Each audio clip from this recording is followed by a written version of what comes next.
Mari kita berdoa. Saat ini ya Tuhan, tuntunlah kami dengan hikmat-Mu ketika kami akan membaca dan merenungkan firman-Mu. Sehingga apa yang kami baca, renungkan sebentar, itu juga akan kami bawa dalam praktek hidup kami sebagai orang-orang yang mengaku diri percaya kepada-Mu Tuhan. Sehingga dimanapun kami pergi dan berada, firman-Mu menjadi nyata dalam kehidupan kami. Berfirmanlah Engkau ya Tuhan, karena kami yang beribadah di saat ini telah sedia untuk membaca, merenungkan akan kebenaran sabda firman-Mu. Di dalam nama Tuhan Yesus kami berdoa. Amin. Saudara-saudaraku yang dikasihi dan diberkati oleh Tuhan kita Yesus Kristus, saya mengajak kita untuk membaca dalam bagian firman Tuhan yang juga menjadi perenungan bersama sebagai warga gereja Masei Injili di Minahasa di sepanjang minggu yang akan berjalan ke depan di dalam kitab 2 Korintus pasalnya yang kelima. 2 Korintus pasalnya yang kelima ayatnya yang ke-11 hingga ayatnya yang ke-21. Saya ulangi, 2 Korintus pasal 5 ayat 11 sampai ayatnya yang ke-21. Firman Tuhan berkata seperti ini, saya bacakan bagi saudara-saudara di bawah perikop pelayanan untuk pendamaian. Kami tahu apa artinya takut akan Tuhan, karena itu kami berusaha meyakinkan orang. Bagi Allah, hati kami nyata dengan terang dan aku harap hati kami nyata juga demikian bagi pertimbangan kamu. Dengan ini kami tidak berusaha memuji-muji diri kami sekali lagi kepada kamu, tetapi kami mau memberi kesempatan kepada kamu untuk memegahkan kami, supaya kamu dapat menghadapi orang-orang yang bermegah karena hal-hal lahiriah dan bukan batiniah. Sebab jika kami tidak menguasai diri, hal itu adalah dalam pelayanan Allah. Dan jika kami menguasai diri, hal itu adalah untuk kepentingan kamu. Sebab kasih Kristus yang menguasai kami, karena kami telah mengerti bahwa jika satu orang sudah mati untuk semua orang, maka mereka semua sudah mati. Dan Kristus telah mati untuk semua orang, supaya mereka yang hidup tidak lagi hidup untuk dirinya sendiri, tetapi untuk Dia yang telah mati dan telah dibangkitkan untuk mereka. Sebab itu, kami tidak lagi menilai seorang juga pun menurut ukuran manusia.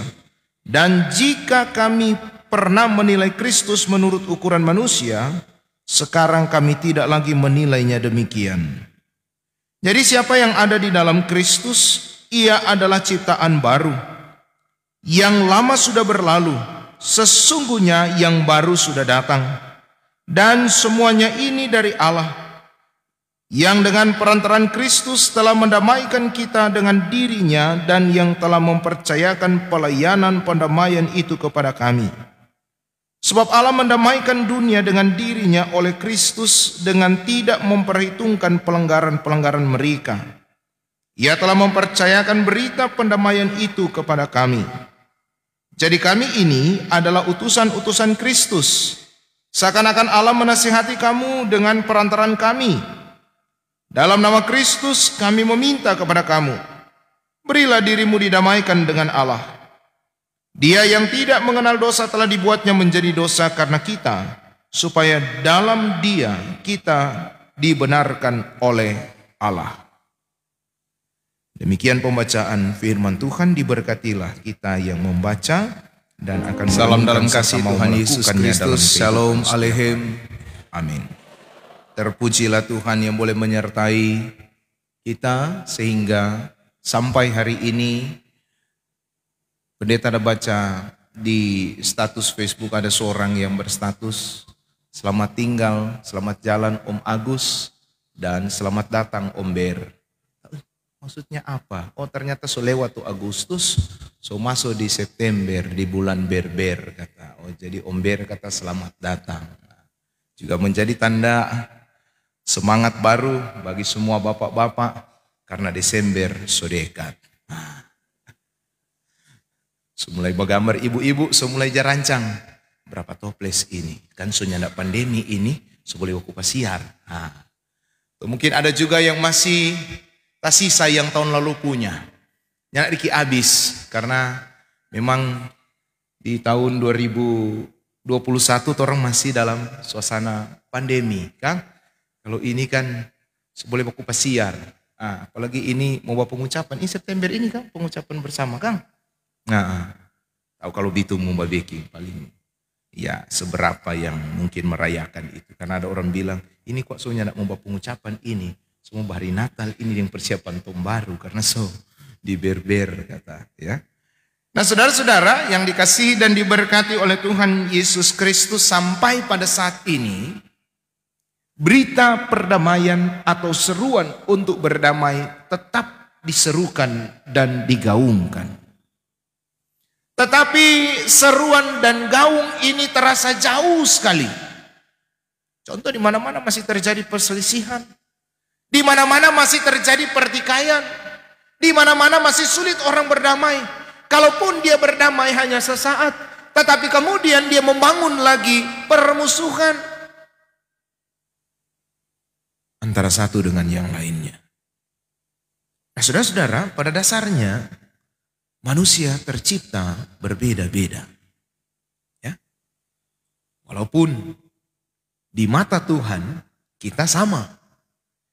Di mata Tuhan kita adalah makhluk yang termulia dan kita diciptakan segambar serupa dengan Allah. Namun dalam praktek kehidupan kita adalah berbeda satu dengan yang lainnya. Walaupun memang orang sering dengar ketika ada pemberkatan nikah, kamu bukan lagi dua, melainkan apa? Satu. Ada DPC terus di dalam Tuhan. Karena kalau satu dalam manusia, berarti rumah tangga Kristennya tidak jebakalai. Kalau satu kok, suatu pikiran berarti sama tuh pikiran yang tidak beda. Artinya tidak ada bawa kalai. Nah di sini yang seberumah tangga, pendeta mau tanya, ada yang tidak pernah baku marah sampai hari ini? Ada? Coba angkat tangan. Ada. Kita mau tanya Pak, siapa jutu rumah tangga? Dia kan apa? Pernah baku marah dengan ibu? Ah, nyanak pernah? Oh ada, ada. Ya. Semua yang berumah tangga pasti pernah baku marah. Ya. Kalau dia kan lady pernah baku marah dengan Pak? Ya, pernah. Pernah kan? Pendeta dia pernah baku marah. Cuma saya mau katakan, inilah dasarnya manusia kan orang beda-beda. Nyanak sama orang. Orang pun diciptakan Tuhan. Walaupun dibilang di hadapan Tuhan orang semua sama. Orang diciptakan segambar serupa dengan Allah. Tapi beda-beda.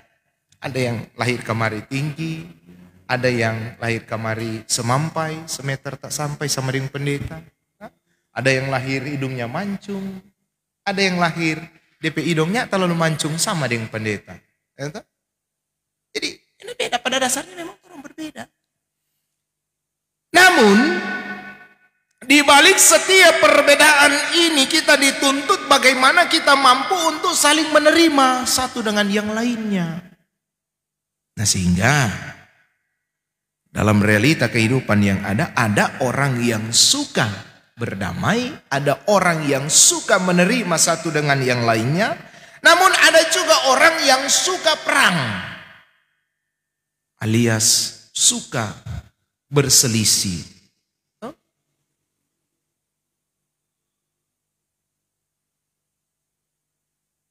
Ada orang yang suka hidup berdampingan, namun ada juga yang suka hidup berjarak. Cukuplah pandemi yang bikin orang jaga jarak, ya. Janganlah diri kita yang membuat jarak dengan orang. Oleh karena kita sulit menerima perbedaan yang ada. Ya. Ketika kemarin hari saya memimpin ibadah di Dinas Pendidikan dan Kebudayaan Kota Bitung, dalam sambutan Ibu Kepala Dinas, Ibu Eugenie Mantiri, dia bilang begini, kalau bekerja, orang harus pakai hati dan harus tahu jaga hati. Apa maksudnya? Dan dia menjelaskan bahwa hati, kalau orang lihat, kecil sekali. Bagaimana besar tuh hati? Mana yang tenaga kesehatan? Ada yang bekerja di bidang kesehatan yang hadir di sini? Ada? Atau orang sudah lihat gambar hati bagaimana besar? Kecil, cuma kediok. Ya? Satu pelungku boleh, nah? Kalau hati. Tapi dia dampak besar sekali. Kalau orangnya tidak dapat jaga, pengamsal bilang, jagalah hatimu dengan segala kewaspadaan, karena dari situlah terpancar kehidupan. Sumber segala sesuatu adalah hati. Orang mencintai orang pakai apa? Perasaan, pakai hati. Orang marah orang apa? Karena orang sakit hati. Orang simpang akar pahit karena apa? Karena orang sakit hati. Ya. Jadi dari hati akan mengatur segala sesuatu dalam kehidupan ini. Nah, saudara-saudaraku yang dikasihi dan diberkati Tuhan, saya mau memberi contoh. Satu pelajaran bagaimana kita hendaknya hidup berdamai dalam menjalani kehidupan ini. Belajar dari pohon mangga. Ini lagi musim mangga. Pendeta lihat dari muka rumah Pak Pendeta yang di kintal kosong ini. Ada mangga babua, DP buah tak keluar dari dinding. Orang belajar dari pohon mangga. Pohon mangga kalau babua apa yang dilakukan oleh orang-orang yang lewat situ? Ya, apa? Pertama lihat-lihat dulu. Si mantap sedikit. 2 hari dia lewat. So boleh ini besok jo. Besok dia mulai lempar. Lempar pakai batu, lempar pakai kayu, ataupun ada yang cungkel, ataupun ada yang panjat tuh pohon itu untuk ambil. Tapi apa yang dilakukan oleh mangga? Apakah mangga balas cungkel? Apakah mangga balas lempar dengan batu? Atau mangga balas lempar dengan kayu? Nyanda. Tapi mangga tetap berbuah. Oh ini lempar ini hari, DP berikut lebih banyak DP buah keluar. Sakit tangan melempar-lempar. Ini gambaran. Apapun yang dialami dalam kehidupan ini, maka hiduplah berdamai satu dengan yang lainnya. Terlebih berilah dirimu didamaikan dengan Allah, sebagaimana menjadi tema perenungan kita di minggu berjalan ini, yang dalam bacaan 2 Korintus 5 ayat 11 sampai 21. Dalam bacaan ini kita melihat bagaimana Paulus diragukan kerasulannya, dan bagaimana Paulus yang seakan-akan ditolak atau sulit diterima atau dibenci oleh orang-orang yang ada pada waktu itu, terlebih yang ada di kota Korintus. Nah, sedikit saya katakan bahwa kota Korintus ini adalah kota pelabuhan, sama dengan Bitung, alias Beti, beda tipis dengan Bitung. Jadi kota pelabuhan, maka dia merupakan tempat rame. Segala orang yang datang situ, datang pergi, berjual. Jadi banyak orang yang tinggal di situ, sama dengan di Bitung ini. Saya mengevaluasi di Bitung, kita cari-cari sebenarnya penduduk asli kota Bitung siapa? Ternyata tidak ada. Semua adalah pendatang. Yang datang ke kota Bitung, kalau dulu-dulu orang datang buka lahan.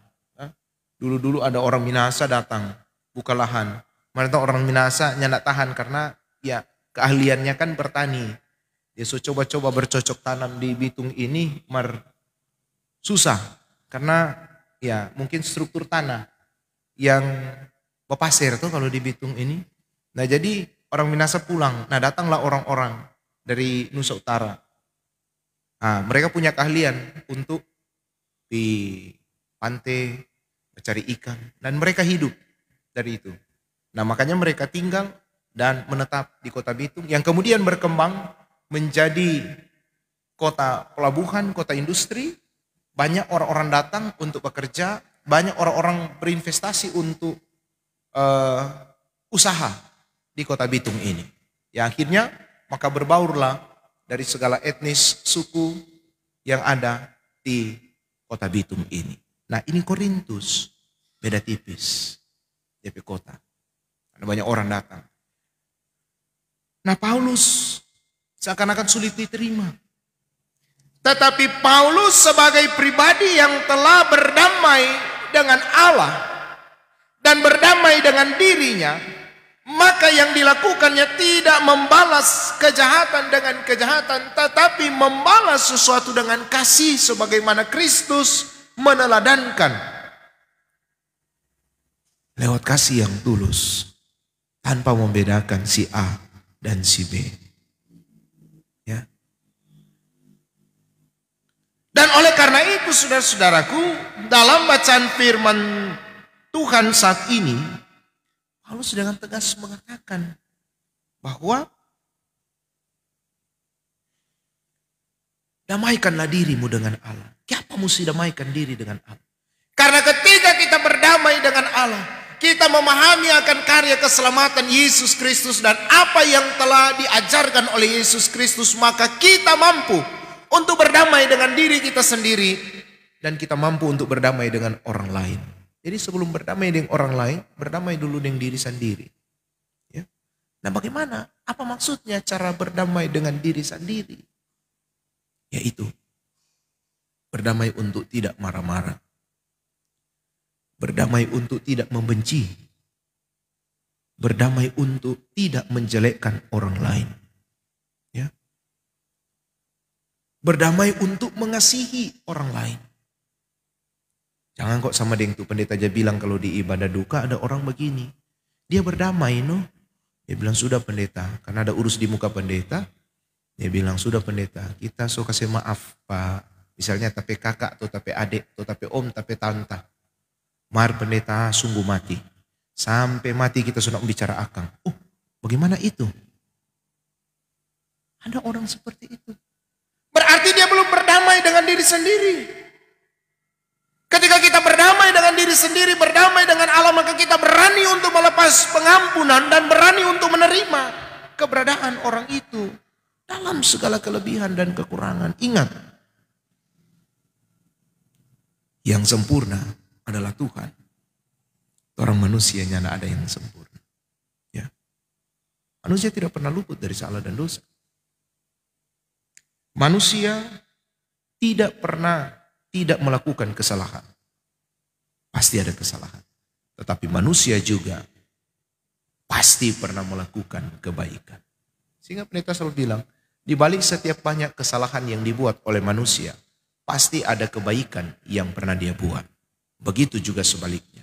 Di balik sekian banyak kebaikan yang dia buat, pasti ada kesalahan yang pernah dia buat. Nah jadi saudara-saudara, jelas dari firman Tuhan ini mau mengantar pemikiran kita bahwa sebagai orang-orang percaya, jangan hanya sekedar kita datang beribadah, jangan hanya sekedar kita membaca firman, tetapi bagaimana kita belajar untuk terus hidup dibaharui dan memberi dirimu untuk didamaikan dengan Allah dan mendamaikan dirimu dengan dirimu sendiri, baru mendamaikan dirimu dengan orang-orang yang ada di sekitarmu. Ya. Mendamaikan dirimu dengan istrimu, dengan suamimu, dengan anak-anakmu, dengan birmanmu. Ya. Baru apa lagi? Dengan siapa lagi? Dengan pemimpinmu. Sama dengan pembacaan minggu lalu tuh. Bagaimana orang bisa mendoakan kalau orang nak berdamai dengan pemimpin? Ya. Kalau orang berdamai dengan pemimpin, berdamai dengan diri sendiri, berdamai dengan Allah, maka orang siap untuk mendoakan. Jadi saudara-saudara yang dikasih diberkati Tuhan, mulailah kita membangun relasi yang kuat dengan Allah. Dan ketika relasi terbangun, maka belajarlah untuk membuka diri, menerima setiap perbedaan. Berbeda bukan berarti tidak saling menerima, tetapi berbeda membuat kita menjadi kaya dalam segala pengertian. Dan belajar mengasihi Tuhan. Dan ubah pola pikirmu, ubah dirimu. Yakin bahwa kita mampu hidup berdampingan dan kita mampu memberi diri untuk didamaikan dengan siapapun. Amin.